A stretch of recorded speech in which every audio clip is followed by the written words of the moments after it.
Network Entertainment. Ladies and gentlemen, our musical guest, we have Salt and Peppa. Ooh, baby, baby. Ooh, baby, baby. Ooh, baby, baby. Push it. Push it good. Push it. Push it real good. Push it, anak ng po.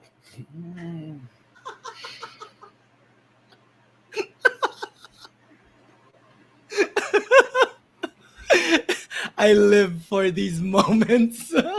I'm so mad. Right now. I want to punch a baby. Grabe yung... I'm so mad. I Grabe. want to punch a baby in the face. So, kaya siya push it. Kasi ano ba sa... squid. Squid the challenge. Okay. Sige. I'm so glad we're only doing once a week episodes now. I know, right? Welcome to Only Fun. His name is Chico Garcia. And his name is Gino Killiamore. And yes, okay, the cat is out of the bag or the squid is out of the ocean.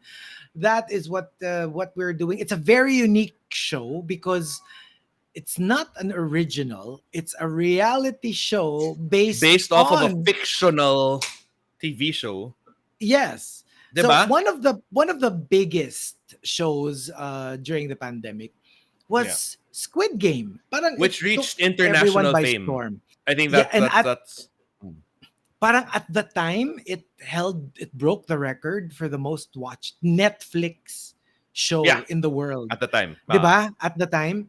So parang it kind of like even people who weren't into K-dramas. Because it's not a bigla. K-drama, it just so happened to be like it's a Korean production, but there's nothing like lovey-dovey or bubbly about it. Like it's a darker Korean TV show. So for the sake of argument that you live under a rock and you've never watched Squid Game, basically the premise of the show is that you get all these desperate people, yung talagang parang kumbaga the dregs of society na sobrang kailangan na nila ng Yung mga pera. baon na baon sa utang. Yung mga baon sa utang, yung mga merong mga may Ito na lang. sakit na kapamilya. Ito na lang. Kung may Squid Game sa Pilipinas, nandun na ako ngayon. Tayo. Oo, nandun tayo. Hindi, pero gets. Naubusan ng pera kasi nagpapabuo ng bahay. Tapos, ang ano dyan, ang punchline ng games, they will parang abduct you, put you all together in some guarded secret location. Pero yung mag-abduct naman sa'yo, si Gong Yu, parang okay lang. Hindi, pero okay get. lang. Gagawa kayo ng games, as in bato pick, as in ganyan. Yung ganong klaseng mga games. Children's games, basically. Children's games. Pero, ang ano dyan, pag natalo ka, patay ka. Like, literal patay. Like, as in barrel. As in, malalaglag ka from... So, think about it this way. Because obviously, for Koreans, they had very different childhood games. Like that the biscuit game, yung stop and go game. Yung sa atin, kunwari, agawan base. Pero pag naagaw yung base mo, babariling ka. Ganon. Tumbang preso, pero pag di mo natumba yung kan, patay ka. Sasaksakin ka. Alam mo, or langit lupa. That's legit. Saksak puso, tulo ang dugo. Ganon. Oo, or kanyari, Jack Stone, pero pag natalo ka, sasabog yung bola. Ganon. Yung parang medyo ganong level. Ano ko mangyayari sa Jack Stone? So, ganon yung until one is left. So literally, imagine mo like 100. So 456 contestants. Yung 455 mamamatay. Ganong level. Pero ito rin yung TV show. Now that I think about it, no, I mean, coops na kung coops yung gumagawa ng Squid Game because obviously they're playing with people's lives. But they're nice enough to include actual money pa rin. Na pag nanalo ka, you get all the money. You get the money pa rin. Like there's legit money involved in it. So, pero ito yung parang twist nung reality show. So that's Squid Game, the K-drama. But there is now Squid Game The Challenge. Na hindi, and it's not Koreans. It's like an American show with Americans and some British, pero largely American cast. British. Na basically, you have the same concept. Some of the games are from the show. some of the games are they added on na lang. Yeah. So meron pa ring ganong aspect that they will make you do games, you'll be locked up in some secret location, they will make you do games, pero the good part is wala namang mamamatay, tanggal ka lang and you won't get to win the pot money.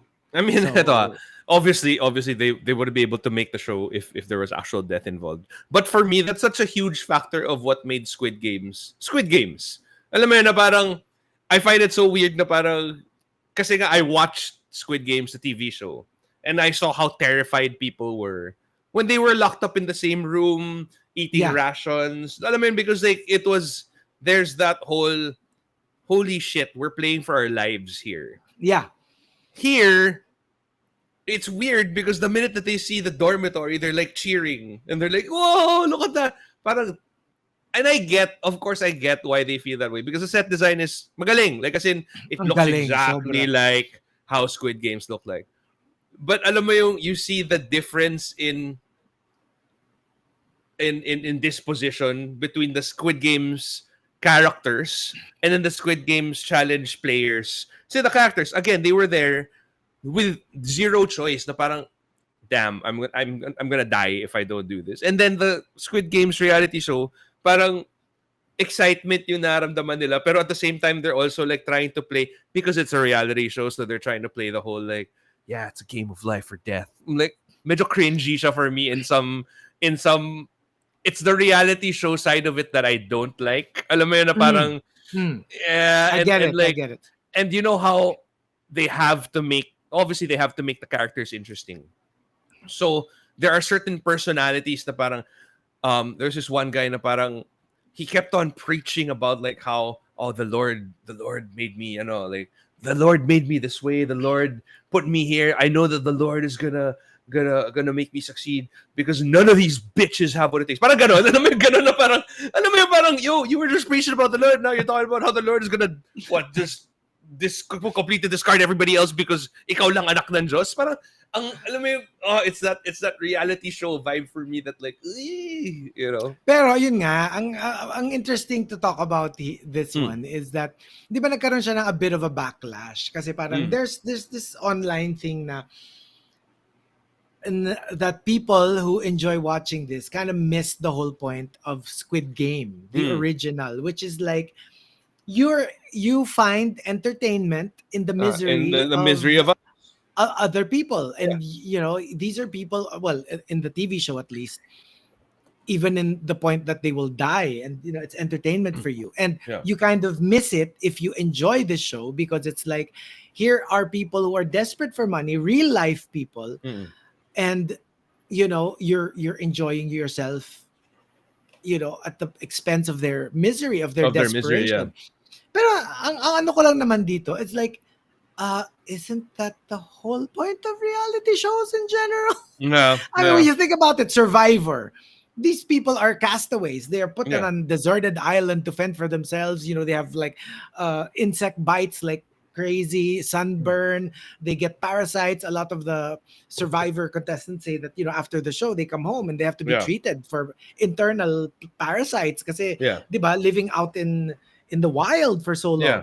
So why are they doing that? Because they need the money. And or it's like, you know, it's like saying, I remember that reality show that we watched na parang they were all put in one island tapos pinapair up sila with each other, tapos parang Love Island ba yun? Or something like that. And then parang Temptation. Yeah, the Korean version of Love Island. Well, then you can also say na parang, oh look, you're enjoying people who have a hard time finding love or whatever. You know what I mean? Like, there's always something naman eh. No. Parang yung ano yan eh, di ba? The last time somebody talked about this, what it reminds me of is Parasite. Remember? Right. When Parasite came out, remember naging parang trend sa TikTok ba yan or something na people started cooking yung niluto nila doon, which is a very political statement. Yung steak with remember that steak with instant noodles? Oh, right, yeah. And then people posting about how they're enjoying steak with noodles completely missed the point of Parasite, which is yun nga, yung parang di ba kasi steak is the food of the rich, and then instant noodles parang the food of people who don't have money, and mixing that together, it's like the whole concept of, you know, the poor family living inside of the rich family's house without them knowing, you know, that it's a political statement. Pero sa akin parang, guys, can we lahat na lang relax ba? a little bit? I mean, lahat na like, lang. hindi ba pwedeng gusto mo lang, curious ka lang dun sa lasa nung if you pair up steak with instant noodles? Because I love steak, but I also love instant I also like noodles. Yeah, that's true. I'm just or curious maybe to find steak out. and noodles is the embodiment of the working class. Because alam mo yun, parang there are Maybe. days. Maybe there are days you can afford steak. Most That's of true. the days you're just, you know, instant noodles. Instant noodles. So medyo yun na ano ko na parang na reminds me of, you know, this argument, diba, against enjoying Squid Game, the challenge. And it's at the end of the day, like, if you don't want to watch it, then don't watch it. That's it. That's true. It's really That's just that. true. Like, is there any harm in doing this? Arguable, maybe to some degree. Degrading maybe to their. not. But then again, how many people out there have jobs that they don't actually enjoy, and you know, but they have to do it because that's what, you know, making a living is all about. So it's kind of the same thing. So you can't really fault them for that either. So it's true. You know what I mean? Minsan it's a matter of like, you do what you gotta do. And in every job, like for example tayo, diba, we work in radio, we host, I mean, we like what we do. But every now and then there's a task na parang pwedeng hindi mo siya type, or minsan pagod ka na. Pero if it's a job, you do it anyway. Have to do it. Diba? So parang ganun lang naman siya. Like kunwari, for me, you think I enjoy talking to Chico? I don't. pero like we have to do it. Kasi we have to do it. This is like a never-ending fascination for me. How do you think, how will we fare as contestants in something like this? Kasi very, very Survivor din siya, to be fair. Yung parang like, for example, ikaw, right. I don't think I do very medyo well. Tricky ka eh. Kasi ako feeling ko, you're going to be, like, did you notice, one of the first targets are the alpha males? Kasi they tend to bond together agad na parang, oy, dito tayo yung mga barako mga malalakas, dito. So, mga ganyan. Ang lalakas natin. So, alam mo, let's hang out with each other. Let's not hang out with these weaklings. Pero, more often than not, they are the first to be kicked out. If there is any form of voting somebody out, parang unang-unang tatanggalin mo yung mga malalakas, the athletes, the popular kids, the bullies. Medyo may ganun siyang aspect. And usually the ones who parang orchestrate that are the quote-unquote weaker players. So, you know, sometimes it's the women, sometimes it's the gays, sometimes it's the nerds, sometimes, alam mo yun, yung the ones who are quote-unquote invisible. Kasi nga parang they don't rise above the rabble. They are usually very quiet in one corner, observing. Pero hindi mo alam, pinaplot na nila yung downfall mo, di ba? Yeah. So very interesting. How would I fare? I don't think I'd fare very well, honestly. Like, first off, I'm a people pleaser, and I'd get, parang, I don't wanna. Kunwari, like, there's just, obviously the first episode we can talk about openly. There's just one, when they were given the option na parang, you can either help someone or kick someone out. Honestly, I wouldn't kick anyone out. Like, unless I hated them. Alam mo yun, parang, and it was too soon to hate anyone. And then the two decided na parang, you know what, if we kick this one person out, that gives us $10,000.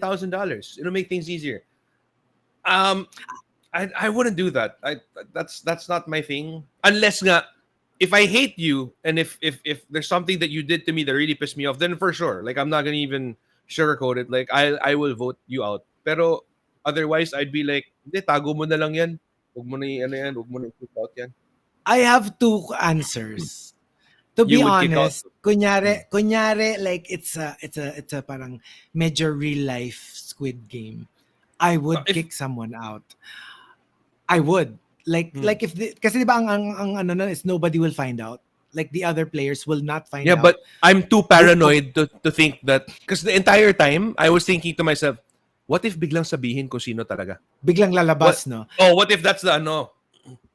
Pero the realistic answer for me is, if it's in the context of this game, honestly, I would be very conscious of how the outside world would view perceive you. me. Yeah, yes. because So, now even if I wanted to kick somebody out, I probably won't. Yeah. Kasi isipin ko parang like, crap, like, napapanood to ng everyone around the world. And, if parang ang kups ko, I might suffer in the real world when I come back out because, That's actually what they say about reality shows. It's the furthest from reality ever. Na parang, exactly. For all we know, these two guys, the two people that voted someone out, maybe they were told to, like, oh, you have to vote someone out.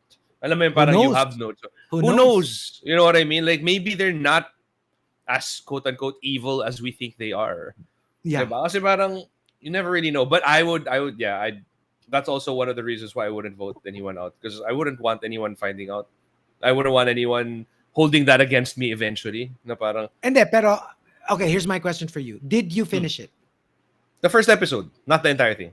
Not the entire thing. Okay, no, not the entire I finished thing, it. Finished the entire I can't, thing. you know how I have this...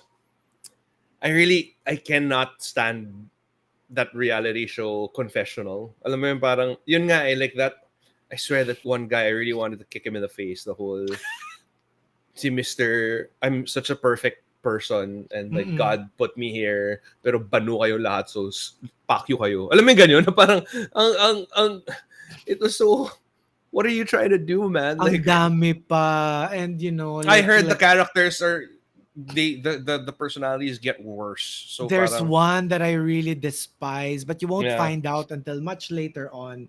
Na medyo pag yung, alam mo yung medyo, I think, kasi diba parang 9 episodes? Yeah. You won't find it out until mga 7, 8. Yeah. Oh my gosh, Gino boy, like I want to strangle her. I want to I cannot. Like alam mo yung tapos na yung show, may nanalo na, pero parang like I can't let it go. Like I want to give you a piece of my mind. Yeah, yun nga like, So gusto parang, mo siyang tirisin talaga, nakakairita na character. And like I can't. Gigil na gigil ako sa kanya, I swear. Maybe that's what I want to try to avoid. Kasi parang I don't know if I'm in a good enough place to be able to take that kind of personality. Knowing that of course, it's a reality show. And maybe they're playing a character. Pero parang alam mo yung in my head, it's still reality. So in my head, I'll be like, may ganyan kakupal na tao. Alam mo yung gano'n, na parang, and I just don't want to think that right now. You know what I mean? Ako kasi I feel like I will go far. But I don't think I think you will.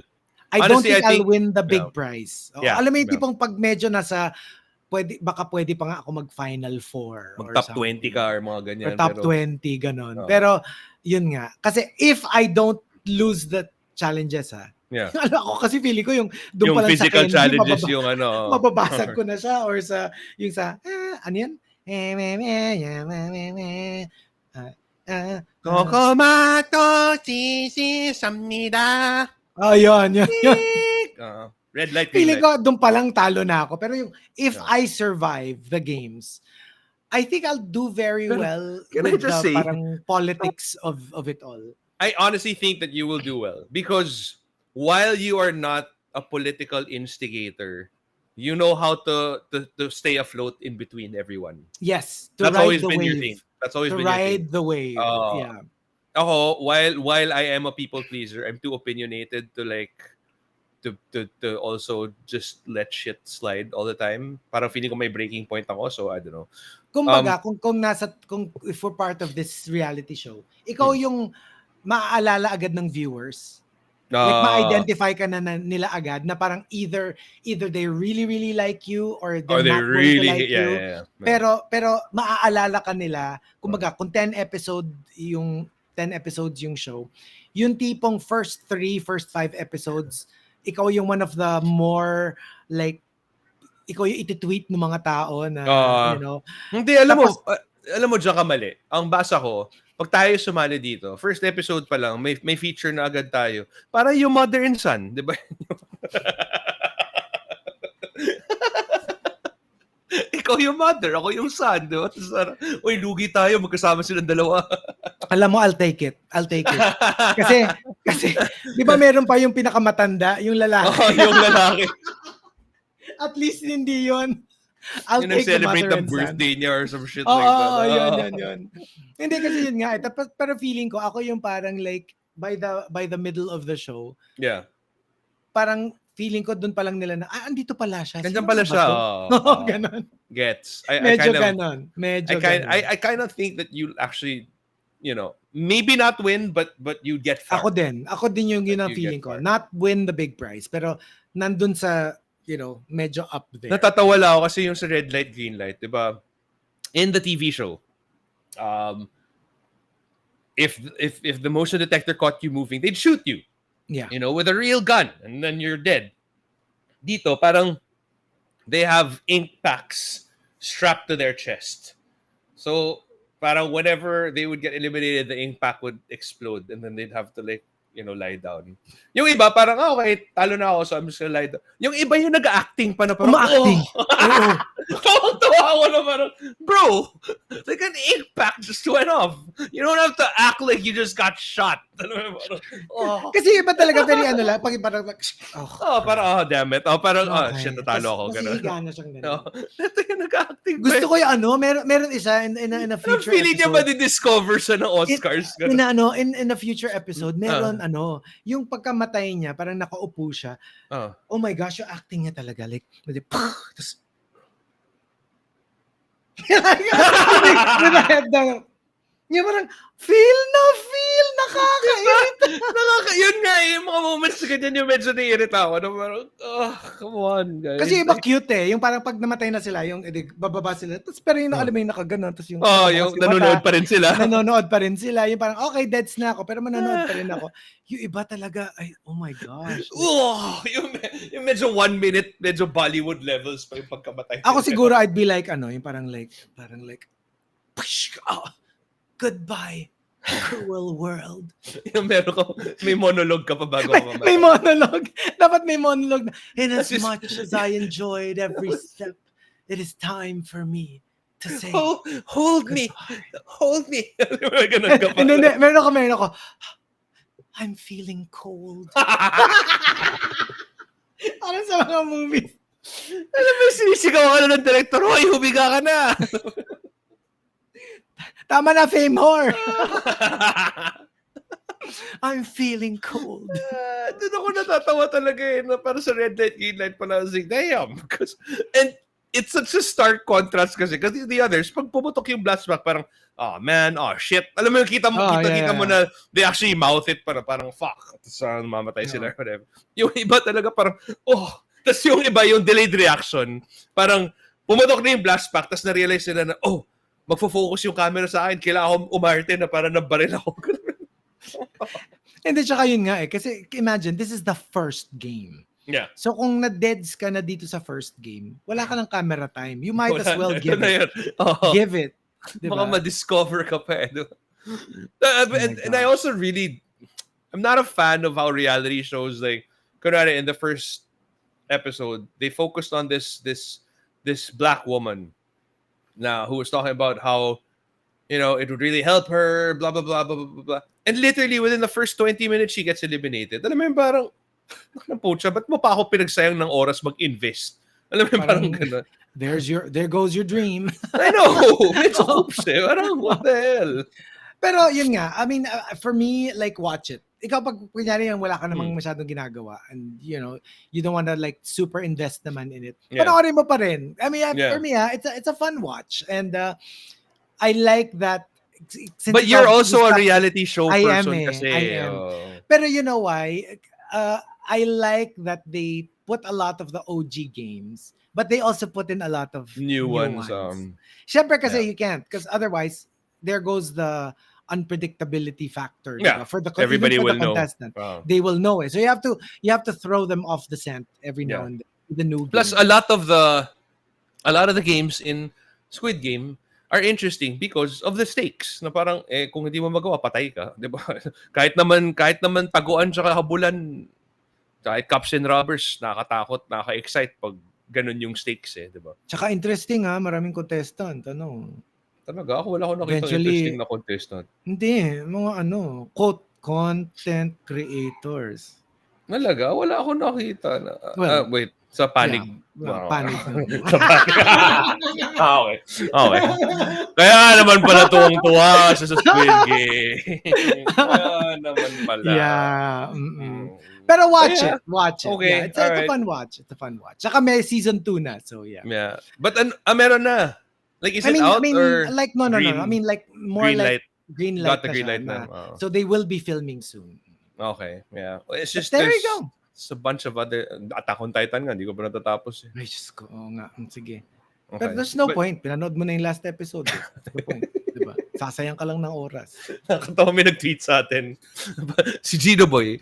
Parang yung kaklase mo na pumasok ng first day of school. Tapos next time na pumasok, finals na. Finals na.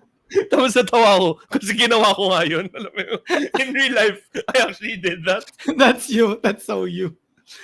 Ay, nako. But thank you for listening. There you go. Thank you. Of course, we want to thank our partners, Pod Network Entertainment. You can check us out on social media. It's at OnlyFunPH, at Chico Garcia for him, at Gino.Killiamore for me. And yeah, we'll see you guys next episode. All right. Bye, guys. Bye. The opinions of podcast creators, hosts, and guests are not necessarily reflective of the official stance of the Pod Network Entertainment, its hosts, or other network programs. The content created by the people behind the podcast is personal and not meant to harm any religion, ethnicity, group, organization, company, or individual.